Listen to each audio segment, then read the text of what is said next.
Hello students, this is Akanksha Mishra. I hope you are all doing really good. Today is the date 24th November and we are going to do the EVS of class 4. And if you remember, we were doing in the last class, we completed the chapter number 16. Few topics of chapter number 16 are surroundings. So in the last class, what we have completed, let's quickly revise. सो हमने पिछली class में जो भी complete किया था उनमें से first topic था basically we talked about our surroundings. हमने बात की आर सराउंडिंग्स की. सो हमारा परिवेश, सो बेसिकली आपके आसपास जो भी एयर, वाटर, लैंड जो भी आपके आसपास अवेलेबल है, फिर वो आपके घर के आसपास हो, आपके स्कूल्स के आसपास हो या आपके आस पड़ोस पे हो. सो जो भी हमारे सराउंडिंग्स में आते हैं वो है हमारे air, water and land. And ये सराउंडिंग्स जो भी हैं बहुत ही इंपॉर्टेंट रोल प्ले करते हैं हमारी लाइफ में. दूसरी बात हमने ये की थी कि जिस तरीके से हम अपनी बॉडी का ध्यान रखते हैं, just like brushing our teeth and taking bath every day and also wearing the clean clothes. जिस तरीके से हम अपनी बॉडी का ध्यान रखते हैं, ठीक उसी तरीके से हमें ध्यान रखना चाहिए अपनी सराउंडिंग्स का.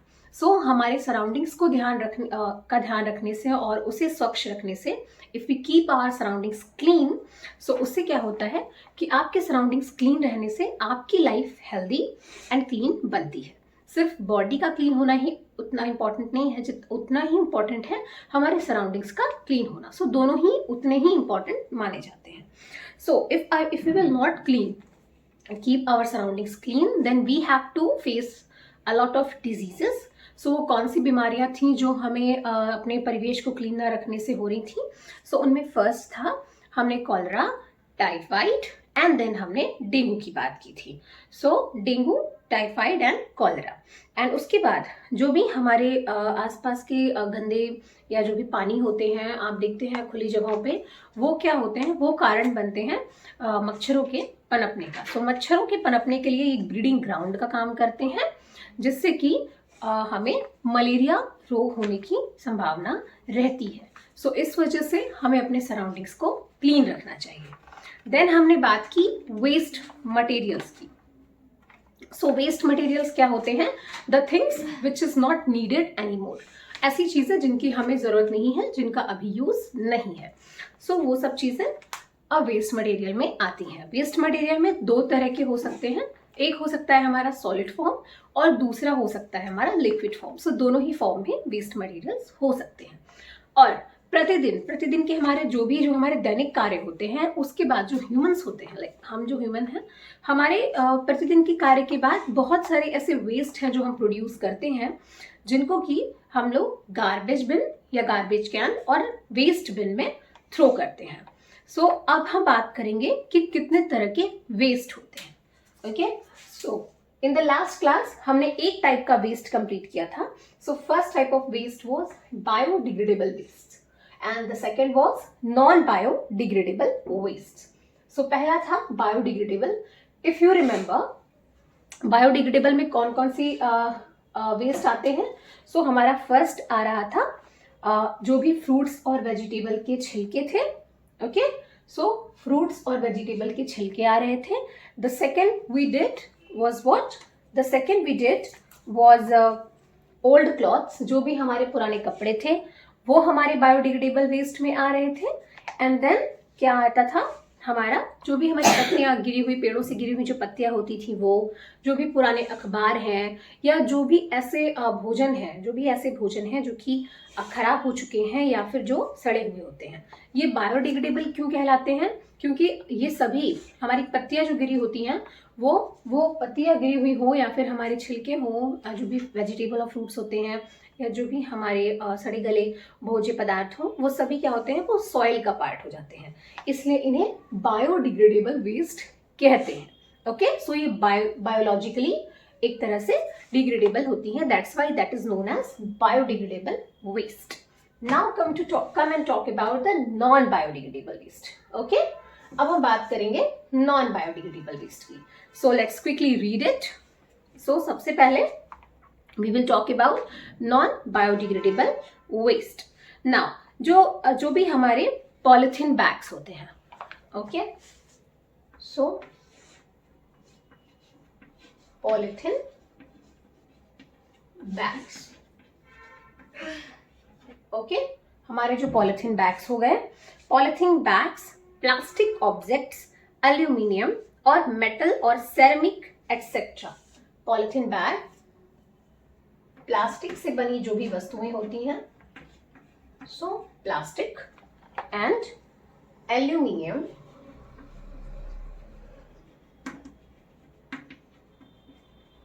ओके, एंड देन एल्यूमिनियम और मेटल। ओके, जो भी धातु होते हैं, और ceramic. So students, we talked about the polythene bags. So polythene bag, you know that now in the market you can find it very easily. हम सभी polythene bags का यूज करते हैं, जो कि हमारे अर्थ के लिए, हमारे सराउंडिंग्स के लिए बहुत ही हानिकारक और हार्मफुल है। Okay, now which is very bad for our earth. Now it is a non biodegradable waste. Okay, क्यों?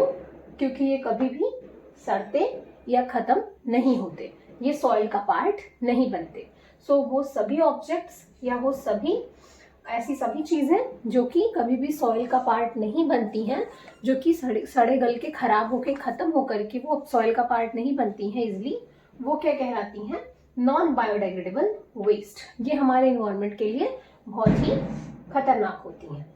देन हमने बात की plastic. So plastic you can find it everywhere nowadays. It has become very useful part, but it is very dangerous basically for our life, which is not basically helpful for our life, and it is not good for the earth as well. Now come to the next. We talked about aluminium और metal. Aluminium और metal भी, so aluminium और ऐसी और सभी धातु है, या सभी धातुएं, जो भी धातु होते हैं वो भी ऐसे होते हैं, वो ऐसे तत्व या ऐसे एलिमेंट्स होते हैं जो कि नॉन बायोडिग्रेडेबल होते हैं। Last is ceramic. Ceramic means चीनी मिट्टी से बनी जो भी चीजें होती हैं। सो चीनी मिट्टी से बनी बर्तन आपको पता है, पॉटरी में बहुत ज्यादा सेरेमिक को यूज किया जाता है, इसलिए ये भी सेरेमिक भी एक ऐसा एलिमेंट है जो कि नॉन बायोडिग्रेडेबल वेस्ट में काउंट होगा, क्योंकि ये it is not which do not decay or degrade easily. They all are known as the biodegradable waste. So हमारे नॉन बायोडिग्रेडेबल वेस्ट कौन से हुए? पॉलिथीन बैग्स, प्लास्टिक, एल्यूमिनियम और metal and ceramic. These things. Why? Because they do not easily decay or degrade. And the biodegradable waste was what? So biodegradable waste क्या थे? वो थे हमारे ऐसे वेस्ट जो कि इजिली सॉइल का पार्ट, खराब होने या सड़ने गलने के बाद इजिली सॉइल का पार्ट बन जाते हैं। ओके, और वो हमारे एनवायरनमेंट के लिए हार्मफुल एलिमेंट नहीं होते हैं। Now we talked about waste, then we talked about the types of waste. Now we are going to talk about the disposal of waste. So हम किस तरीके से जो भी अवशिष्ट हैं उनका डिस्पोजल या निष्कासन कर सकते हैं। Now just a second.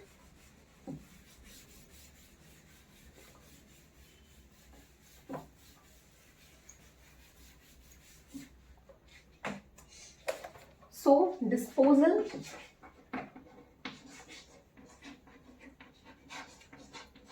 of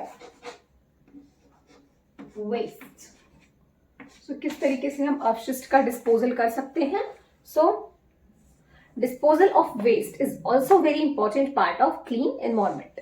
So हमारे जो अवशिष्ट पदार्थ होते हैं उनका डिस्पोजल हमारे एनवायरनमेंट के लिए, हमारे क्लीन एनवायरनमेंट के लिए बहुत ही इंपॉर्टेंट होता है, हमारे वातावरण के लिए बहुत ही इंपॉर्टेंट है। क्लीन वातावरण के लिए, स्वच्छ वातावरण होने के लिए ये डिस्पोजल बहुत जरूरी है। The collection and the disposal garbage is very important. So the collection, सबसे पहले अवशिष्ट तत्वों का को इकट्ठा करना, और उसके बाद डिस्पोजल ऑफ गार्बेज, जो भी गार्बेज है, जो भी आपके अवशिष्ट पदार्थ हैं उनका डिस्पोजल होना, उनका नष्ट होना बहुत ही जरूरी है। Garbage breeds germs if not disposed of properly. यदि हम जो भी हमारे गार्बेज है, जो भी हमारा कूड़ा करकट या अवशिष्ट पदार्थ है, उनका सही से डिस्पोजल नहीं करते हैं, सो वहां पे क्या पनपेंगे? आई टोल्ड यू, ऑलरेडी कि वहां पे जर्म्स पनपेंगे। सो अगर जर्म्स वहां पे आते हैं, सो जर्म्स के साथ साथ बीमारियां भी आएंगी। Okay, now we will talk about हम कैसे डिस्पोजल कर सकते हैं वेस्ट का। सो सबसे पहले we will talk about the water. Okay, so water, now all waste water from our houses should go through drains into underground pipes. So जो भी हमारे वेस्ट हैं, ओके, जो भी हमारे अपशिष्ट, जो भी हमारे यहाँ ऐसे जल है जो कि स्वच्छ नहीं है, जो भी वेस्ट का पार्ट है, वो हमारे घरों से निकलने के बाद कहाँ जाने चाहिए? एक अंडरग्राउंड ड्रेनेज के सिस्टम के थ्रू, ओके, अंडरग्राउंड पाइप्स के थ्रू, वो कहाँ पे? नालियों के थ्रू जाना चाहिए। और there are underground pipelines that are connected to main sewage line. You all know that every city has a sewage, and they do the filter and everything in that sewage. In the last chapter we have already talked about the municipality. So who take care of this? So our municipality take care of these things. Okay, now come to this one. सो जो भी हमारे यहाँ underground pipelines होती हैं, जमीन के अंदर जो भी पाइपलाइंस गई होती हैं, वो एक मेन सीवेज लाइन से कनेक्ट होते हैं। सो घरों के जो भी अवशिष्ट जल होते हैं वो वहां पे जाकर के, सारे आपके जो भी सिटी में है वहां पे वो सभी जाकर के एक सीवेज में इकट्ठा होते हैं। सो मेन सीवेज में से लाइन से इकट्ठा होते हैं। These pipe leads to water treatment plant. So फिर ये सीवेज के बाद कहाँ जाते हैं? सीवेज से, ये जो सीवेज की पाइपलाइन होती है वो हमारी मेन जो वाटर ट्रीटमेंट प्लांट होती है उससे कनेक्टेड होती है। सो उसके बाद वहां पे क्या होता है? जो भी हानिकारक पदार्थ होते हैं जो कि जल के लिए जल से अलग कर दिए जाते हैं, जो भी जल में हानिकारक, अपशिष्ट जल में हानिकारक पदार्थ होते हैं, वो भी हमारे मेन जो हमारे जल होता है उससे अलग कर लिए जाते हैं। टोटल जो डिस्पोजल के थ्रू हमारा जो काम होता है वो ये है कि फर्स्ट जो हमारे जो भी वेस्ट वाटर है वो पहले कहाँ जाएगा? वेस्ट वाटर जाएगा ड्रेन्स के थ्रू, अंडरग्राउंड पाइप्स के थ्रू ड्रेन्स में। ओके, उसके बाद वो जाएगा, उसके बाद वो इकट्ठा होगा हमारा सीवेज लाइंस में जाके, एंड सीवेज लाइंस के बाद वो कहाँ पहुंचेगा? सीवेज लाइंस के पास बाद वो पहुंचेगा मेन जो हमारा वाटर ट्रीटमेंट, हमारे जो water treatment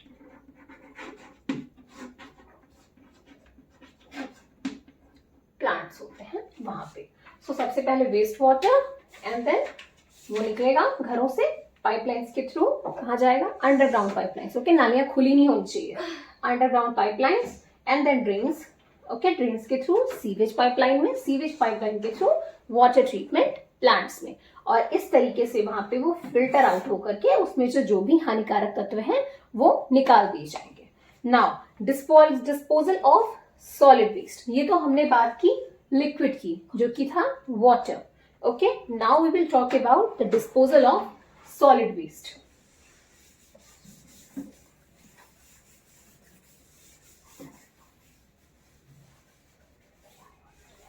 So solid waste. Okay, now अब हम कैसे नष्ट करेंगे या कैसे डिस्पोजल करेंगे? सो वेस्ट जनरेटेड, ओके, जो भी हमारे वेस्ट जनरेटेड होते हैं कहाँ से? जो निकलते हैं हमारे घरों से, हमारे ऑफिसेस से, हमारे स्कूल से, या हमारे आस पड़ोस में जो भी घर होते हैं, सभी कहीं से भी जो भी घर हैं, जो भी ऑफिसेस हैं, जो स्कूल हैं, जहाँ पे ह्यूमंस हैं, एंड जहाँ से वेस्ट जो पर डे प्रोड्यूस होते हैं। ओके, सो वो क्या होता है कि मॉर्निंग में you all know that you all have a dustbin in your house, everyone has that in their house. So what we do, we just throw the garbage the whole day, whatever we are just getting which is not usable thing, which is not useful thing, so हम वो सब एक dustbin में डाल देते हैं, and then next day in the morning you will see that a garbage collector, you always see the person who comes to sweep for the sweeping in the colony or street, who he collects the garbage. So वो क्या करते हैं, वो home office school के जो भी per day के हमारे जो हर दिन के गार्बेजेस होते हैं जो भी निकलते हैं, वो सुबह आकर के मॉर्निंग में वो कलेक्ट कर लेते हैं, राइट? वो सब कलेक्ट कर लिए जाते हैं. They dump the garbage in the garbage dumps made by the municipality from here. So जो भी हमारे शहर में म्यूनिसिपालिटी होती है, ओके, उनका ये कार्य होता है या उनकी ये ड्यूटी होती है कि वो क्लीनिंग के डिपार्टमेंट का ध्यान रखें, right? You already know this, we have done this in the previous chapter. So यहाँ पे क्या होता है कि जो भी हमारे डंप, जो भी गार्बेज कलेक्ट करके वो ले जाते हैं, वो एक गार्बेज डंप्स होता है, okay. So in the garbage, एक बड़े से गार्बेज डंप्स में उसे वो डाल देते हैं. एंड देन म्यूनिसिपालिटी जो भी होती है वो उसके ट्रीटमेंट के लिए आगे काम को बढ़ाती है. So now come to this one. जो भी डंप्स बनाए गए हैं म्यूनिसिपालिटी के, उसमें डंप्स डाल दिए गए. Then what we will do? Garbage is collected by the municipal trucks and usually dumped in open ground outside the city. जो भी गार्बेज बड़ी मात्रा में जो भी इकट्ठे हुए गार्बेज होते हैं गार्बेज डंप से, वो क्या किए जाते हैं, वो पहुंचा दिए जाते हैं ट्रक्स के थ्रू. कहाँ पर? ऑब्वियसली वो शहर में नहीं होने चाहिए, बिकॉज वहां पे ये ह्यूमन लाइफ के लिए एक डेंजर है. सो वो डंप करते हैं इसे कहाँ? शहर के बाहर डंप कर देते हैं, आउटसाइड द सिटी के बाहर. So I hope you all have seen in the news that there is a mountain of the what can I say, there is a mountain like of the disposal waste near Delhi. So you all have seen. Now come to this, what we are going to do here, solid waste. So first हमारा क्या था? Garbage collect. So सबसे पहले हमारा garbage collection basically collect होगा, and then क्या होगा, ये गार्बेज डंप में जाएगा. ओके, नाउ ये क्या? गार्बेज डंप में. नाउ इसकी रिस्पॉन्सिबिलिटी किसकी है? So who is responsible for this, whose duty is this? So municipal corporation. Now it is going to collected by the municipal trucks, और ये कहाँ पे जाएंगे? So dumped open in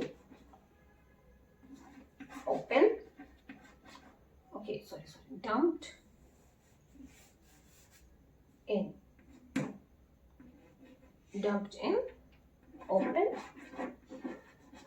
ground.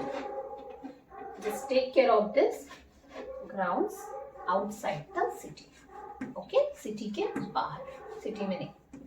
Now outside in city. Okay, so ये हमारे 4 steps हो गए जो भी हमारे solid waste से उनके. Now come to after what is going to happen when we just dumped it in the open grounds outside the city. Okay, so उसके बाद क्या करते हैं? Garbage in open dump areas is left for a period of time. सो जो garbage होता है, जो भी हमारा कूड़ा करकट होता है, जो भी वेस्ट होते हैं, वो कुछ टाइम के लिए वहां पे खुले एरियाज में छोड़ दिए जाते हैं. जो भी आउटसाइड, सिटी के आउटसाइड जहां भी फेंके जाते हैं, वहां पे क्यों छोड़े जाते हैं? वहां पे छोड़े जाते हैं ताकि वो सड़ जाए. सो कि वो सड़ते रहे. जब वो सड़ जाएंगे, but this is not a safe method of disposal as germs breed here. So ये एक सही तरीका नहीं है डिस्पोजल का. क्यों? क्योंकि यहाँ पे जो हमारे जो भी जर्म्स होते हैं वो पनपते हैं. Now the other method of disposal, ये हमने एक मेथड की बात की कि शहर के बाहर कचरा फेंक दिया, सारे कचरे इकट्ठे करा दिए. नाउ वहां पे क्या होंगे? जर्म्स पनपेंगे. Now the next thing is that the other method of disposal is burning it. आप सारे जो भी आपका गार्बेज है उन्हें जला दो. So the other method is disposal of garbage is burning it. So हमारा दूसरा तरीका क्या है कि हम गार्बेज को जला दें. Incineration is a process of burning waste into in big furnaces or incinerators. So सबसे पहले what is incineration? Let's start understanding this. So the word is incineration. Okay. So Incineration means is basically we can say that burning. When you burn something. So incineration when we use this term, हम ये term कब use करते हैं, ये हमारा treatment plants होते हैं. Treatment plants में हम क्या करते हैं कि वहाँ पे हम वेरी हाई टेम्परेचर, बहुत ही ज़्यादा हाई टेम्परेचर पर चीज़ों को जला देते हैं जो भी हमारे वेस्ट होते हैं. सो ये एक ट्रीटमेंट का तरीका है. Now so that is already mentioned. Incineration is a process of burning waste in big furnaces. So big furnaces is what? Big furnaces or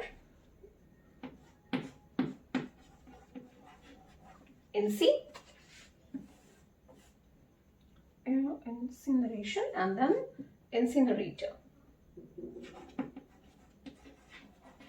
Yeah, so that's the. Now let's understand the difference. So big furnaces क्या होते हैं? Big furnaces और incinerators क्या होते हैं? वो एक big container की तरह होते हैं. Okay, a container that is basically going to be heated on very high temperature and then वहाँ पे क्या होगा कि जो भी हमारे वेस्ट होंगे वो बहुत ही वो ऐश में लाइक राख में कन्वर्ट हो जाएंगे. Now let's see this and understand ahead the things. Now, incineration is a process of burning waste in big furnaces or incinerators. So, incineration के थ्रू जलाने के बाद हम क्या जलाने के द्वारा हम क्या कर सकते हैं, पर जो वेस्ट है उन्हें जला करके हम क्या कर सकते हैं, बड़े बड़े कंटेनर्स में उन्हें जला के और इंसिनरेटर में डाल के उन्हें जला करके उन्हें हम लोग डिस्पोज कर सकते हैं. Here waste turns into ash and harmful gases are released. As I told you कि जो भी हमारे वेस्ट होते हैं, जो भी अवशिष्ट पदार्थ होते हैं वो राख में बदल जाते हैं. ASH. Ash is a word. The meaning of this word is राख. Okay. So and harmful gases. जो भी राख होती है और जो भी harmful gases होती हैं, इससे obviously you are doing like the burning is on a very high temperature.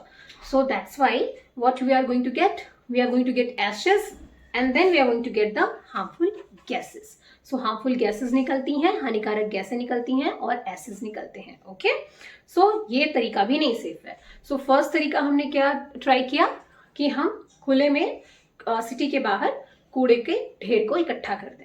And the second तरीका हमने क्या ट्राई किया कि हम इन्हें जला दें. सो दोनों ही तरीके से हमारे ये जो भी हमारा इन्वायरमेंट है या जो भी हमारे सराउंडिंग्स है उनके लिए ये सेफ नहीं है. Now in the next class we are going to talk about what things we can try. कौन से ऐसे तरीके हैं जो कि हम अपना सकते हैं वेस्ट के डिस्पोजल के लिए. ओके, हम कैसे मैनेजमेंट कर सकते हैं वेस्ट का. So for now we are done. We will study the next thing in the next class. Thank you.